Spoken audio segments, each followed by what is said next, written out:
السلام عليكم بنات، كي دايرين؟ لاباس عليكم؟ كنتمنى تكونوا بخير وعلى خير ان شاء الله. اليوم غادي نحضر معكم واحد الوصفه اللي غادي تعجبكم بزاف، واللي كتكون من بقايا الدجاج اللي كيشيطوا لينا هكا ملي كنكونوا دايرين الدجاج محمر وتيبقى لينا الدجاج.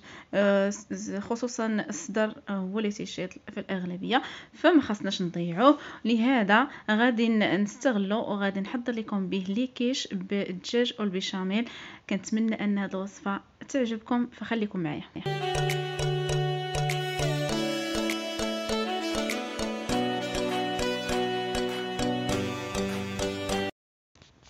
على بركه الله. هنا خديت الدجاج اللي شاط ليا، يعني من دجاج محمر، وقطعناه بهذا الشكل هذا، يعني طريفات صغار. هاد الوصفه هذه اللي كتكون اقتصاديه، وكذلك ما نبدروش، يعني شي حاجه اللي باقا صالحه ما كاينلاش نلوحوها، فكنستغلوها وكنا نحضروا بها وصفات عديده. فكناخذ هذوك الطريفات اللي قطيت وكنضيف عليهم هكا شويه ديال الملحه، شويه الابزار مع زيت الزيتون.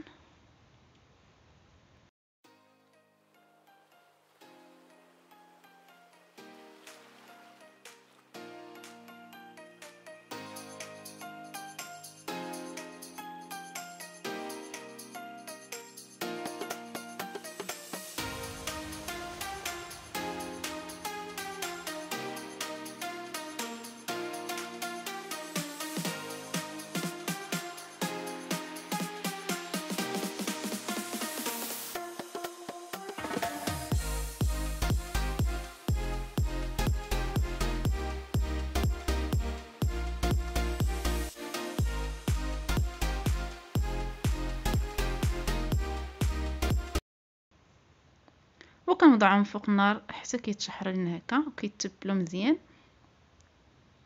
راه تيجيو لذاذين.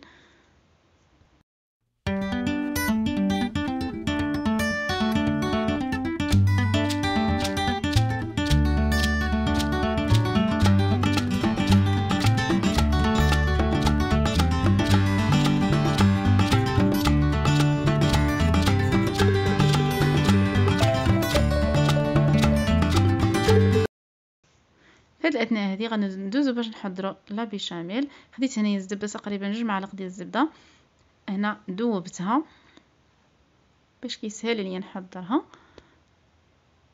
غادي نضيف عليها الطحين، 3 ديال المعالق ديال الطحين كبار،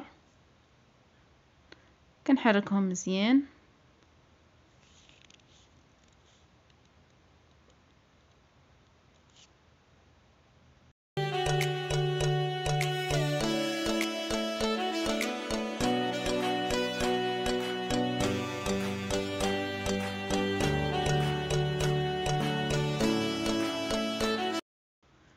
وغادي نضيف 2 كيسان ديال الحليب،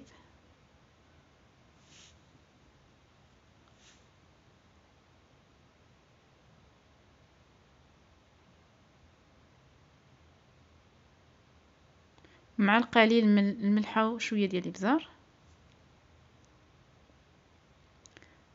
كنخلط العناصر كامله وكنوضعهم فوق النار.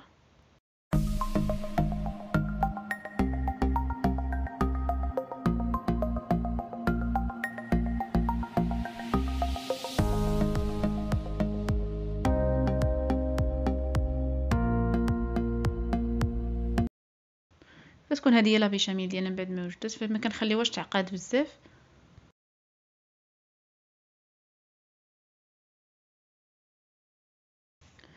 هاد الاثناء هذه غادي ندوزو باش نعمروا لي كيش ديالنا.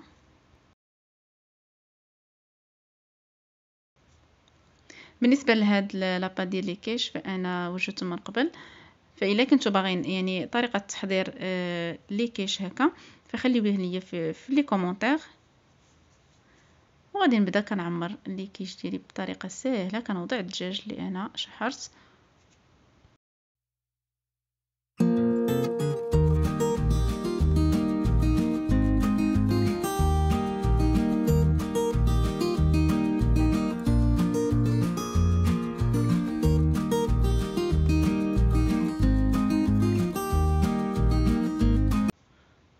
كنضيف لا بيشاميل الفوق، كنحاول انني نعمرهم مزيان.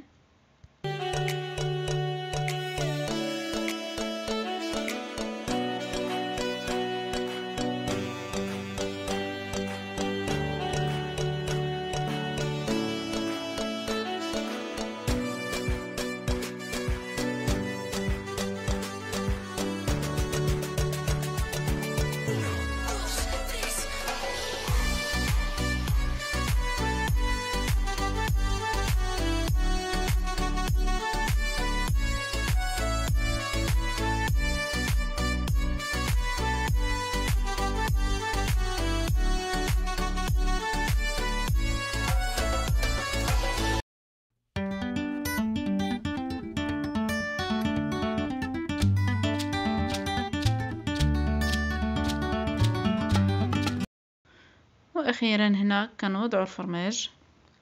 هنا عندي فرماج احمر محكوك.